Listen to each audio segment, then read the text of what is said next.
In the rugged fabric hills of Overcouch, a battle ensues. We see Jackson Action, the weathered action figure, back to back with Nicholas the Nickel. The two are surrounded by a gang of dust bunnies, common grifting critters in the land of the lost. Nicholas hops forward, burying his toothpike, a toothpick with an X-Acto blade tip, into a dust bunny, pulling up, dismantling the bunny's being as crumbs spill out. Jackson pulls the toothpick out of the strip of tape on Nicholas's face and uses it to pry a second dust bunny off his back before grabbing Nicholas and twirling him in their signature coin flip move. Jackson Action. Roll an attack with advantage. 17. Nicholas. As Jackson Action grabs you and flips you in the air, you go twirling high up into the air, and then you come smashing down, and the coin pounds the ground, sending 2 of the dust bunnies flying, 2 of the 3 remaining dust bunnies. Do me a favor, roll your damage for your coin flip attack. Oh, yeah! Nickel, away! A 1. A 1. Alrighty. So, you come... Plus strength, right? Oh, yep, my bad. So that's a 4. As Nicholas comes bursting down from the air, he flies down, sending the dust bunnies flying, and you see little bits of gunk and hair and dust kind of blow off their bodies in chunks. If you were an inanimate object, this would be a very gory scene for you, as they take 4 points of damage and they go out flying. There's still 1 dust bunny placed behind Jackson Action, and the 2 spread out on either side of Nicholas. You have advantage on either of the first 2 dust bunnies for 1 round. That brings us back around, so dust bunny number 3 is going to make an attack on Jackson Action. As you flip Nicholas into the air, it takes a lot of strength. You use your 2 just buff arms and he goes flying. But you lose sight of the dust bunny behind you.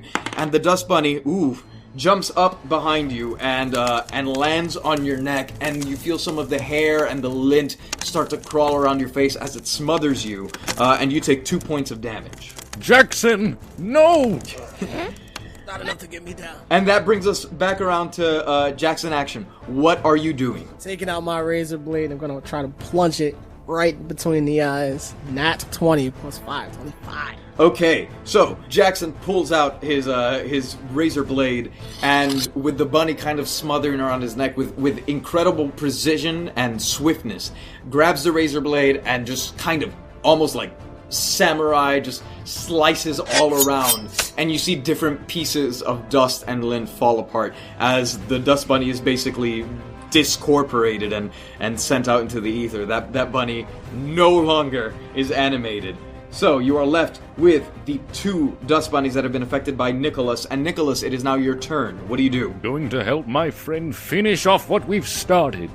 And I'm going to take my toothpick and roll at them. You get advantage because you've knocked these 2 down in your coin flip. 20, not natural. Beautiful. So, you have the toothpick inserted into a little strip of tape that is across your face. And so you take the X-Acto blade edge of this little toothpick, you point it at one of the dust bunnies, and you go straight into it, plunging it deep into the bunny, and twirling so that you kind of undo the fibers, and pieces of the dust bunny scatter in the wind. And now there's just but 1 dust bunny left, who makes a desperate attempt to attack, and as you're kind of twirling into this dust bunny, and almost smoke starts to come out from how much force you are exerting, this dust bunny leaps up into the air and goes to smother you, but a draft comes in and kind of throws it off course, and it now lands in front of you. Which brings us back around to Jackson Action. What do you do? I'm hopping on his back and I'm stabbing down. Oh no, that is a 9.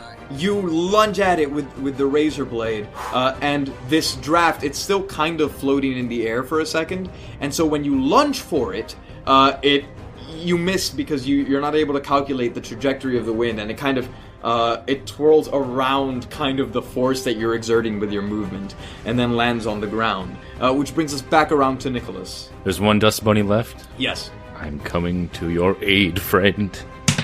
19. Beautiful!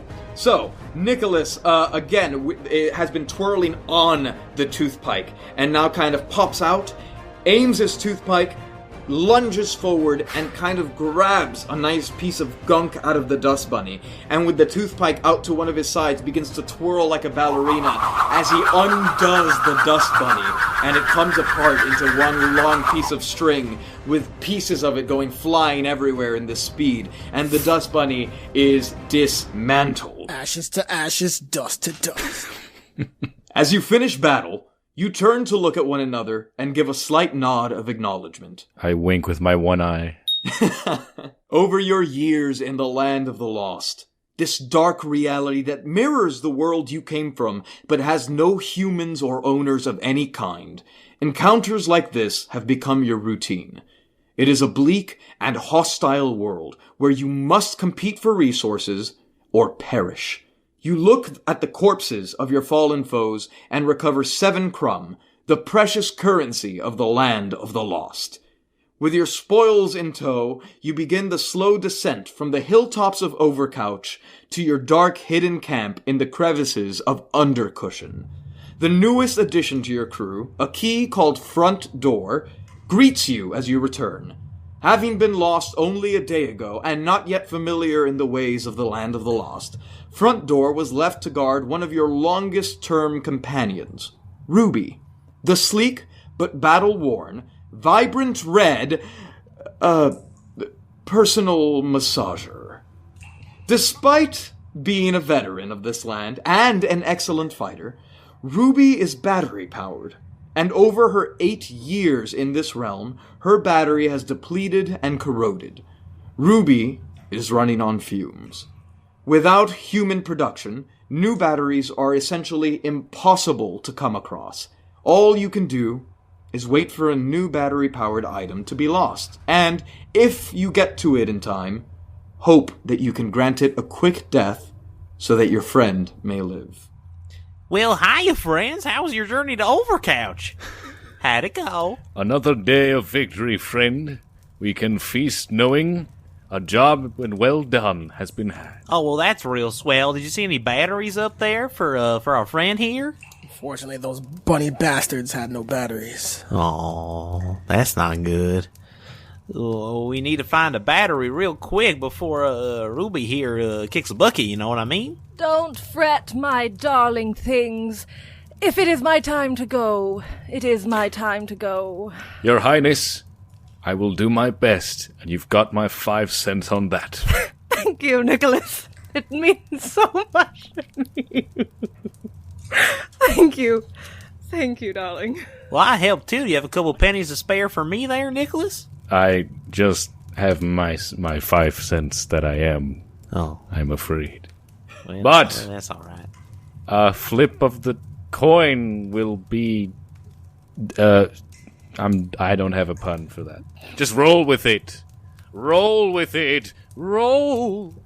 And Nicholas rolls away into a little crevice under the cushions. All of a sudden, you hear a thunderously loud whirring and chugging. Like an overload of energy that ramps up and dies down. While you don't have a visual on it from here, you know that sound. This is the sound of dry air. The enormous rotating contraption in the Garage Desert that occasionally erupts in bursts of heat. The same contraption that often shepherds new items into the land of the lost. The beast of suction is upon us, friends. I know that sound anywhere. I've lost many a kin to that thing. Sounds like it's about that time again. But it must have the batteries we need. Well, there's only one way to find out. Darlings, no, don't. It's too dangerous. I'm not worth it. Ruby. But please, if you want to, go. Please, Told don't. you not to talk like that. Your Highness, please save your energy. You need it. There are people out there with places that need to be pleasured. Ruby, are you royalty? Did I miss something? Yes, clearly you did. Don't worry about it. Just let it happen. Don't Oh, well, question. all right, if you say so. Just roll with it. Roll. Now, are you fellers suggesting we got sucked up into that big giant thing? Is that what you were suggesting before? If we were, you would know it. There is no escape from that thing. Dry air usually drops off things coming into the new world of Undercushion, so maybe we gotta go check it out and see if anything popped up before Ruby here kicks the bucket. Oh, let me go with you. Let me go with you this time, please. I can help. Are you sure you're up to it? Do I look like I'm not? What are you trying to say? These are the best years of my life. I've got more spunk in me than my owner ever did. Bad choice of words. They were purposeful. Don't you dare question it. I know what I said. I thought they were a lovely choice of words myself. Thank you. That is how you speak to a queen. Shall we go? Let's get shaking. Nickel, away! I'm just gonna go that way. And Nicholas rolls away, clearing the path out. So, you guys live in Undercushion, in this kind of crevice between the two major cushions of the couch. And so you approach the edge, and there is a steep drop. Once you get off the cliffs of the couch, you see the plains of living, the hardwood plains, and off in the distance, you can see the gate to Garage. But first you're gonna have to leave where you are now. It's been ages since I've seen these plains. It's beautiful. It feels so at home here. So much room to roll.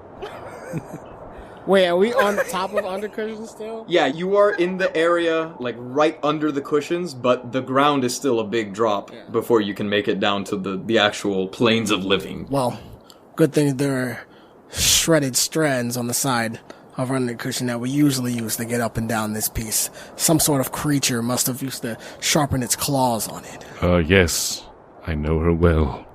Feline, the beast. Who goes first? Want to flip a coin? I'll go first and scout it out. Alright, you be careful now. Go slow, don't hurt yourself. As you emerge from Undercushion, you hear a guttural, rolling noise.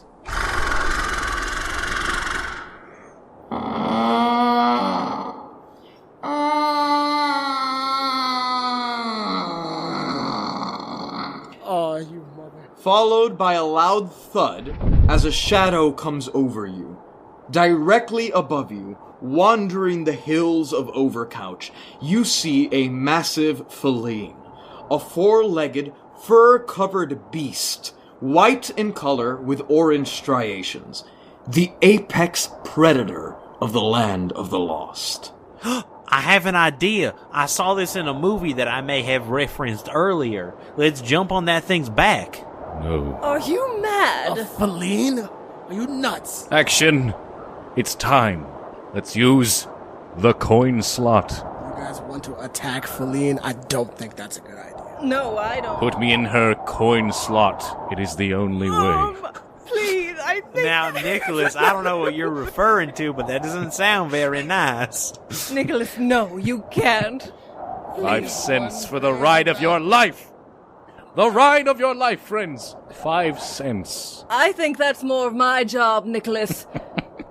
Please. You use the other crevice. What do you mean? Is this what we're agreeing on? No, use this chance to run. I will drive it mad and drive it away. Nicholas, but what about you? She will be sick of me and squeeze me out eventually. Oh, My no. friend, I don't think... Nicholas, Maybe we should think of a different option.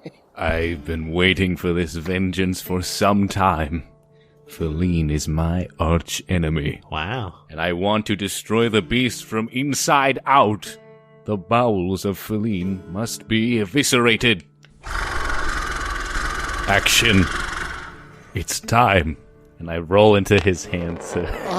Are you sure about this, old friend? Insert me into the coin slot. Okay. So, Feline is significantly above you, up on the cushions of Overcouch, but can get to you rather quickly. So, if I'm not mistaken, you are attempting to do the coin toss move to attack Feline. You can. I will let you roll a coin toss attack like you normally would. But with, let's say we'll use dexterity instead of strength, and the goal is to land right in the Feline's rear coin slot. It must be done. Now, I don't know if our friend Kleenex fell down here anytime soon, but you might want to bring him with you. I think you're going to need it. Oh, my word. So are you doing this? The anus of the feline. Wait, why? What? All right, old friend, if you're sure about this. He cracks his nickels. Nicholas digs into the ground a little bit and twirls the coin so that you hear cracks as the ridges of the nickel roll along the couch. I want to ready my toothpick to get him there. Are you going with all of your gear? I think so, yeah. Okay. Will that make it harder? Wait, don't you have a rope? Give me that. I do have a rope, yes. Some dental floss I need here. that. Just in case. Oh, tie me to it and pull me out. Yes. Yes. Oh, no. Then what is the point of going in? I will drive her mad, and then when she is running away, you yank me out. You crazy son of a bitch.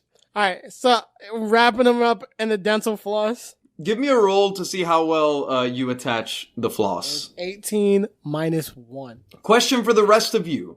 Are you attempting to back up Nicholas in battle, or are you attempting to engage, or are you hiding? Running, right? He wants us to run? The whole point is he's supposed to be a distraction. He wants to be the distraction, but I don't understand because someone has to stay behind to pull him out. Well, if you jump down while holding the rope, I think it'd be easy for you to pull him out. Yeah. All right. Then we should use the same rope. We will climb down with said rope and tie it to Nicholas and use that as it's inside Feline. Roll your attack. I am primed and ready. Oh my word. We are doing this. So I'm picking him up and I'm aiming by 24. With the might of Yeetus. Aiming him directly at the coin slot with the toothpick out. He's going in dry. It's gonna hurt. The feline is prowling along the mountainous plains of Overcouch. And so you grab Nicholas. Nicholas has the toothpick inserted in the little piece of tape. You get the best shot that you can on Feline. You wind up and you do the mightiest coin toss you can muster. And as Nicholas twirls through the air, you hear the sound that a little coin makes as it twirls. And it looks like, with Feline's speed and might, it begins to move out of the way as he goes for the rectum. But ultimately, just barely, you see Nicholas manage to twirl the other way in the air and bury the toothpick right into the outer rim of the rectum. Just barely. Nicholas, roll your damage. That is a 9. As you bury toothpick into the outer rim of the rectum of the feline, you hear... It doesn't look like it did any sort of crazy... I mean, you have to understand, this beast is massive in comparison to you. But it feels annoyed, and you see it immediately turn to kind of face at its rectum. Oh, I think it liked that. For the rest of the crew, are you guys attempting to descend now using the floss? Oh, time to go. Yes. Okay, who's going first? I will do it. Roll a dexterity check for me. It's a 15. Oh, plus 5. Ruby, you run up, and Jackson manages to twirl some floss around you loosely, and then pushes you off the edge. And so, as you roll, you are held by the floss, but it's just kind of unraveling around you. And so you come in for kind of a rough landing, but you're okay. And you smack onto the hardwood floors of the plane of living. Who's next? Front door? Yes, that's me. And I'm gonna add acrobatics. All right. 21. Front door, you bounce up, and it's your turn, and you see Jackson pulls up the floss again, puts it through kind of your keyhole, and then drops you onto the ground, and you land. You land nice and flat, and then you pop back up, and you're next to Ruby. Jackson, you're up next. What exactly is your attempt here? Are you descending first, or are you attempting to yank it out as you jump? If I yank it out when I jump, I'm going to crash into the floor hard as shit. So I'm going to attempt to jump to the floor first. Okay, give me an acrobatics roll. You're going to have to wait until your next turn to be able to yank it out. But go ahead and give me acrobatics or dexterity if you don't have acrobatics. 22. Beautiful. You wrap your little plastic hands around the string, and you wrap your legs around also, and you look like a fireman descending a pole as you... And you go straight onto the ground, you land on your feet perfectly, and you pick up Ruby. And you look up. Now it is the Feline's turn, and the Feline is going to have disadvantage on this. Uh-oh. Okay. Nicholas, how much HP do you have? As Feline curls around to look at its own anus, it sees this little nickel lodged in almost like a thumbtack into its rectum, and it shows its teeth, it bares them, and it hisses at you, it goes... And you feel the spray of spittle cover you as your metal cools down, and you feel the heat of the breath as it opens its massive jaws and grabs you, and pulls you out of its rectum, and does 11 points of damage. 11? You are now unconscious. You are entirely inside of its mouth, and you feel its tongue encapsulate you as one of its teeth actually manages to chip you and does massive damage. You immediately go unconscious. From the outside perspective, what you see is that as it crunches down on you, it breaks the tooth pike in half. And so the X-Acto blade tip is still lodged into its body, and as it pulls out, you see the splintered sort of toothpick attached to Nicholas by the tape sticking out of its mouth, and it goes... and it shakes its head and tosses Nicholas over the couch, and he goes flying into the planes of living. And surprisingly, with your last bit of consciousness, you kind of twirl to you try and land nice and flat in a safe manner, but you are now dying. You land about halfway out into the planes of living, so you are actually now ahead of your compatriots.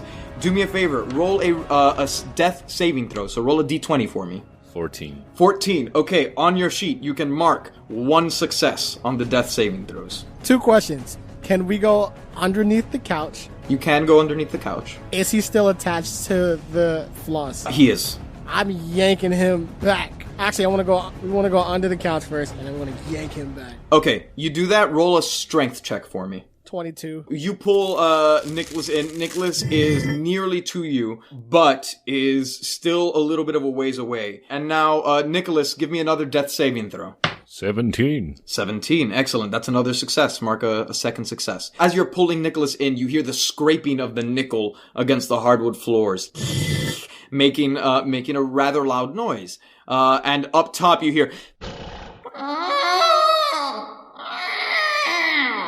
And you hear pouncing as you hear big talons digging into the landscape of Overcouch, and you hear pouncing, and then you see the 4 massive legs of the feline land onto the hardwood floors, not far from where Nicholas is being dragged, and you see it begin to scurry out into the lands of Countertop. Where its nest is. Between all of you, you begin to pull on the floss, and you manage to finish reeling in Nicholas. And so you see the floss is attached to the tape, which is on his face, but the face is down on the ground. And so you're just looking at the tail end of Nicholas. His face is just dragging on the floor. And Nicholas looks more lifeless than ever. As Nicholas is out. Nicholas, give me another death saving throw. 15. 15. Okay, that is another success. You are now at 0 HP. You are stable, but you are unconscious. Nick, you crazy bastard. He's out. I know. I'm just talking to his lifeless body. Alright, well. So I'm gonna pick up his lifeless body, and I'm gonna tape him to my back. We go walk until he wakes up. I will let you grab the floss, and so you put Nicholas over your back, and so you tie the floss around you in like a sling. And now you are wearing Nicholas like a backpack. Off of the little pieces of floss, you hang all of Nicholas's gear, and so now you're decked out in this big bandolier of equipment. I have 3 matches and a caltrop, a bag of caltrops. You can use that. Yeah, they're little staples. But I'm unconscious, so you don't know that. So I mean, you know that, but I didn't tell you that. Nice. So I have 3 matches and some caltrops strapped to my body with a nickel on the back. Now you are in the dark and dangerous land of Undercouch. It is the lower level of your region. And the gate to Garage lies ahead of you. What do you do? Walk right towards it. You cross the hardwood floors of the Plains of Living for a short while before finally coming upon the gate to the Garage Desert. It is massive. Towering above you, a great white, somewhat grimy wooden slate with a dull brass knob. What do you do? I know what to do. I'm gonna open it. How are we gonna get up there? Oh, good point.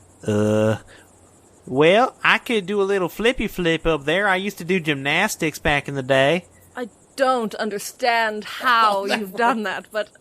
Don't worry, I got double jump. I'm gonna acrobat my way up there. Or, Jack, can you potentially throw him upwards? The same way you threw Nicholas into the... Into the rectum? We don't talk about it. We're not going to talk about that. It's a dark time. We're not bringing it up. So what are we trying to do? Are we trying to throw him at the door? How is he going to open it? I'm a key. I'll open it. Are you a skeleton key? Yeah. Well, no, technically not. My name's Front Door, but I can always try. He might fit. We can only try. Yeah, I haven't exactly tried it before. All right, so we're going to take more of this floss. Then we go wrap it around Front Door. And we're going to get ready to throw him. Ooh, that's a little tight. Can you loosen it a bit for me? You fasten the floss to Front Door, and it is nice and tight around the keyhole, nice and secure, but you also have enough slack that you feel like, you could twirl it, you could toss it, you could do whatever without any sort of danger. So, or at least, well, there is danger, but without danger of him sliding loose. If he misses, I don't know what's going to happen. He's young. He'll be fine. All right, Front Door, are you sure you want to do this? Yeah, I'm ready. Just chuck me up there. I don't know why you bastards are so crazy. Let's try it. So You don't even stop it. You love it. Just throw him. So I'm going to try. Am I aiming for, the keyhole? Or? I'm a key. Aim at the keyhole. Throw me like an old man throws his back out. Come on. We're going to aim at the keyhole. I was thinking maybe he could climb down into it or something, but okay. That's what my comrades want. That's what my comrades get. 15 plus 3, 18. You eye this brass doorknob, and you grab the floss, and you begin to twirl it, and you hear Front Door going, "Wah! And with all your might, you wind up behind you and shoot forward so hard that you almost knock your plastic arm out of its socket. But with all this might, you see Front Door go sailing upward like some sort of rocket ship up into the sky. He overshoots the knob and then begins to come down and manages to just barely get his tip into the front of the keyhole. And so now he is lodged in to the front, just the tip. That's the best part, my dear. You did it. Front Door, what are you doing? I'm gonna unlock the door. 19. Alright, now we're talking. So, you are hanging in just the tip barely. You feel your weight beginning to pull down to earth. That little super light string of floss feels incredibly heavy as you look down at the ground, which is several times your body length. And so you kind of feel the pit of your key stomach empty, and you push forward with your head, and you kind of begin to work your way into the keyhole. And knowing what you know about locks, I mean, hey, you've been in quite a few locks. You begin to work your way through all of the little mechanisms, and eventually, as you kind of wiggle your way in, you worm your whole body inside of this lock. Then, finally, you hear a click and something give way. And you twist your body, and you hear a slow creak. And you guys on the ground, Ruby and Jackson, you see the gate to garage, this massive wooden contraption, slowly swing open. See, Jack? Wait, someone catch me, please. That will not be me. Wait, Key, what do you see from up there? I see a dark hole. Door. A dark hole? I am still in the keyhole. You have to pull Front Door out, or you could just leave Front Door there and go on with your adventure. Please don't leave me here. Wait, can I just scooch my little booty backwards out of the hole? Sure, give me a dexterity check. Alright. Okay, 14. Okay, you begin to wiggle your way out. Now, give me a reflex saving throw. Oh, dear me. 24. Front Door begins to wiggle his booty, and so from down there, Ruby and Jackson, you look up and you're like, and you see that little booty begin to wiggle out as you work your way out of all the mechanisms. And suddenly, eventually, you're down to back just the tip, and you tip out, and you are in free fall. You feel like you are skydiving. And you are speeding towards the ground, but you manage to kind of twirl yourself in a certain way so that eventually you land on your front end, twirl a little bit, fall flat down, and then pop back up, ready to go. Just like I learned in gymnastics. Always land on your face as long as you pop back up. Ready to go. Good job, buddy. I'm gonna untie the floss from him. All right, thank you. It was a little tight. Loosen it a bit more next time, all right? Tighter is better, darling. Trust me. Trust me. Well, if you say so. Shall we? Surely. I would love to check out. Are you crossing the threshold into the garage desert? You bet. You bet your bottom dollar, God. I want to creep in there because I know that it's gonna be rough. Give me a dexterity or a stealth check. Oh God. That was a 3, and then my stealth is 3, so I got 6. You are immediately hit with a wall of too warm air as you cross the threshold into the garage desert.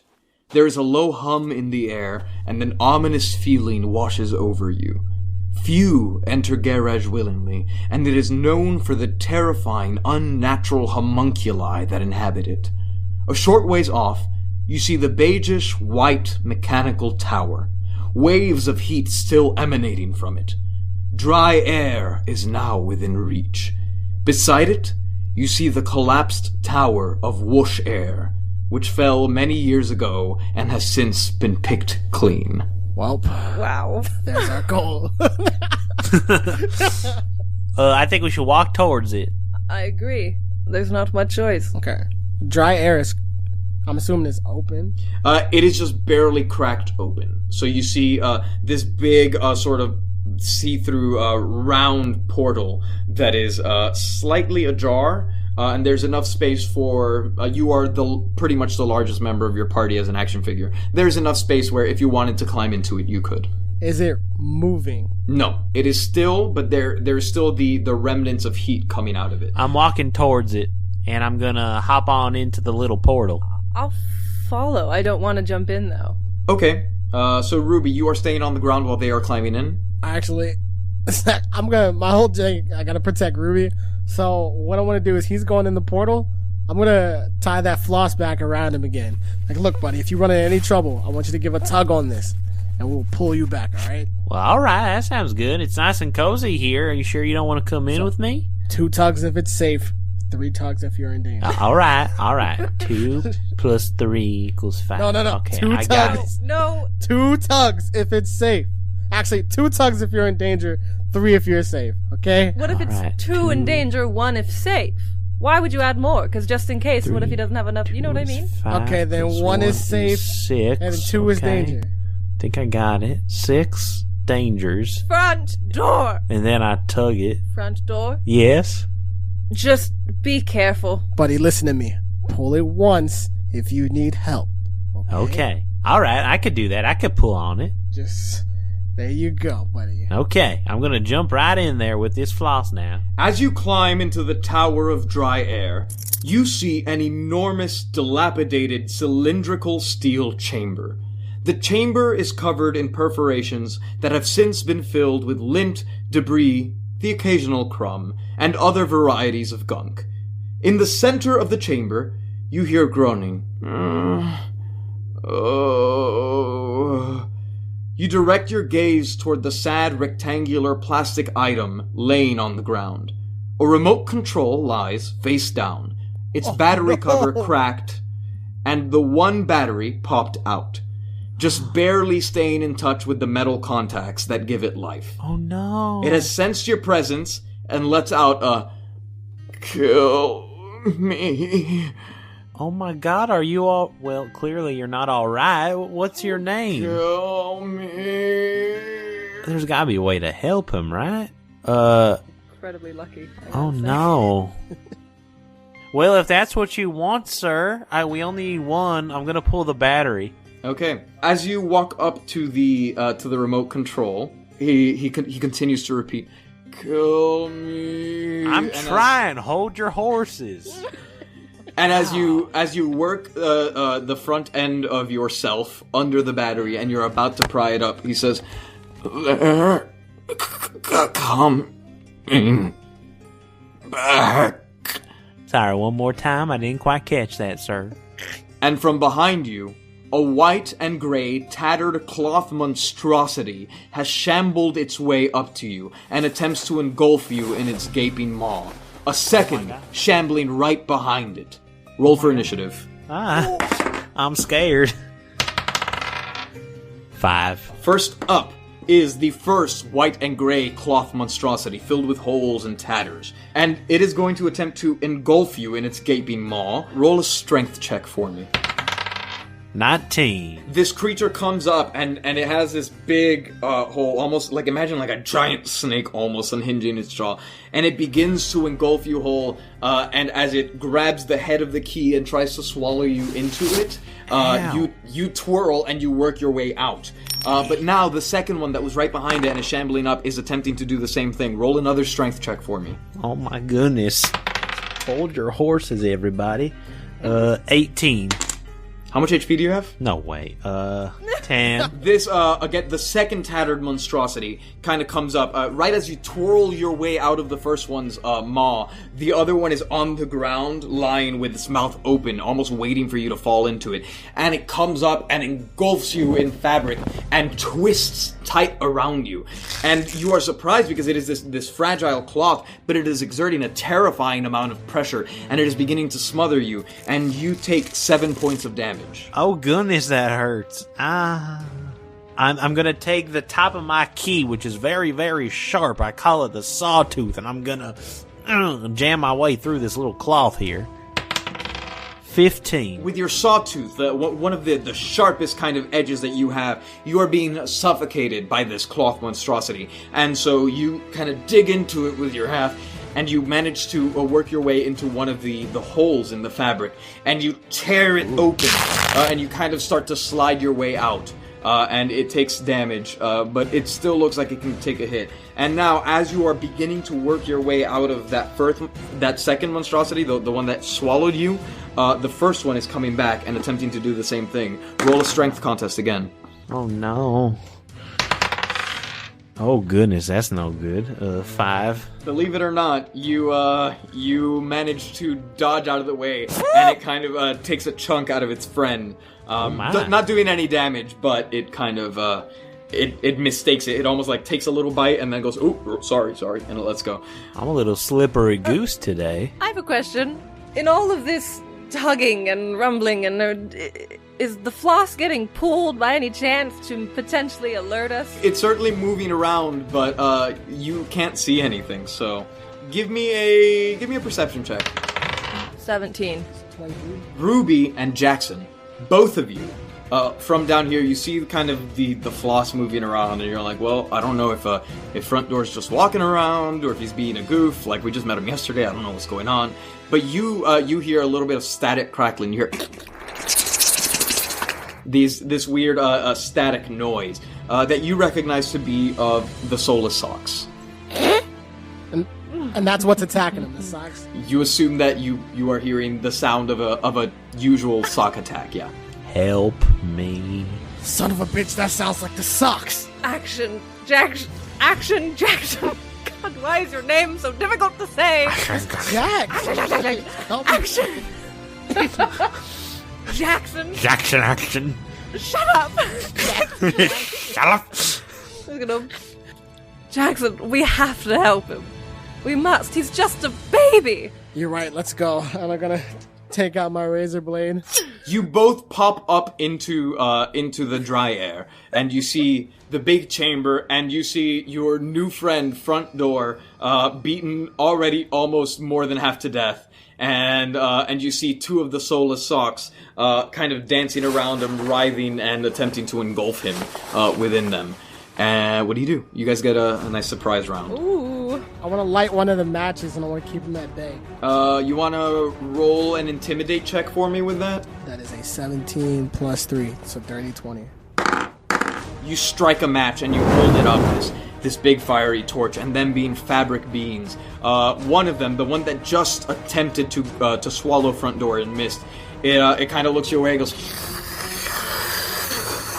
and it begins to slither away and goes into a crevice of dry air. Although the other one, the one that still currently has a portion of him within the actual sock monster, decided, hey, I've got a meal and I'm not going to let it go. Ruby, you doing anything? I don't want to, but I suppose I should. I am going to vibrate. Aggressively. For record, she is a personal massager. Just for the record, thank you for that. 16. So, Ruby, despite your weakened state, as you are in this frail position with your corroding battery, you see battery acid almost leaking down the seams of you. You don't have much life juice left in you. You desperately need a new battery. But you dig into one of the holes in the solar sock, and you use some of that energy. Oh my. That feels good.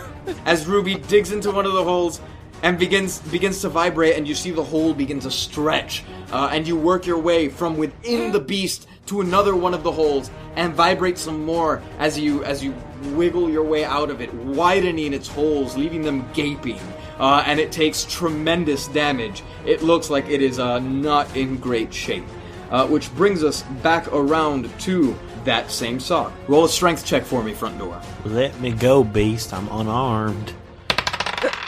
17. As Ruby works her way through it, you see this weakened thing kind of start to loosen its grip on you, and you flop out of its grasp, and then it kind of picks itself back up, widens its big gaping maw, and comes down on you, and you manage to just kind of slide out of the way as it slams into the ground and kind of rumples in on itself. Which brings us back around to Jackson. What are you doing? Does it look like it's on its last legs? Yes. I like that bitch on fire. This is going to be a dexterity contest to see if you can catch it long enough to light it on fire. That definitely lands. So you are holding the match, which for your size is basically a big torch. And you run up to the beast and you kind of place the flaming end down into it. Put a sock in it! And the smoke and the fumes begin to fill your face as it lights on fire. And now it is raging as it kind of works its way out of your grip. And you see it is in really, really bad shape. But now it is flaming and angry. And it looks like it just wants to take someone out on its way. It is going to continue to take burning damage for a few turns. But that brings us back around to Ruby. Ruby, what are you doing? I'll attack again, I suppose, but I'm dying. Oh no. A 9. So this time, as it's kind of raging, it has flattened itself out, and it is roaring, and it's almost like the fire is coming out from its mouth. And Ruby, you just kind of launch yourself straight into its mouth, vibrating at the highest possible setting. And you begin to work your way out its rear end, in through the mouth, out through the butt, and you work one of its holes open as it begins to burst, and the flames eat away at its fabric. As it kind of finishes tearing open, it flops open into almost like a terry cloth shape now, and the flames fizzle out as it dies. Oh my, that was gruesome. Now that's a spicy meatball. That. Oh, yes. That was good. I got the battery. What? Not yet. Oh, that's right. I gotta go kill that guy. Sorry, sir. I'm gonna remove this from your person. As you turn to look at the remote control, you notice that in all the fighting and tumbling, it looks like something bumped into it and knocked the battery out of its socket. Oh dear. And so the control is just lifeless, lying on the ground, and the battery lies next to it. Front door, you walk towards the battery to go grab it, and Ruby, you feel yourself perk up at the prospect of new life, and all of a sudden you hear a, "Not so fast there, buckos." A voice calmly and clearly speaks from behind you.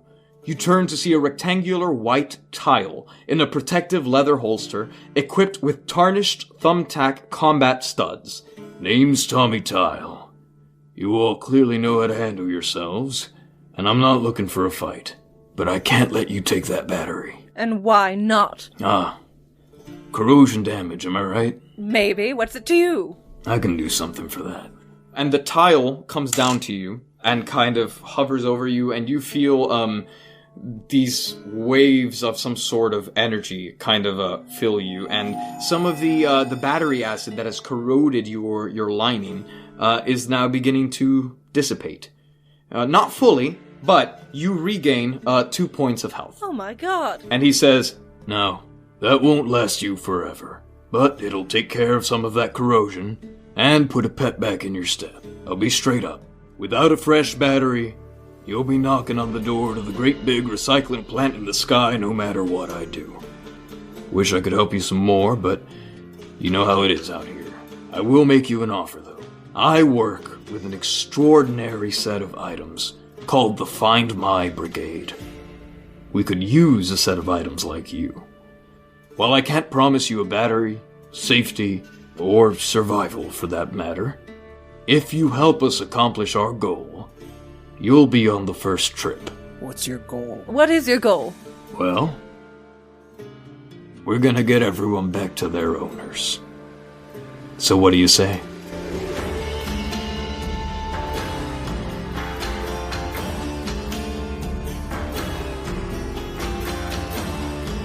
This episode was brought to you by our patrons, Jerry Benetatos, Queso Loco, Terrence Knox, and Clara Jean Kelly.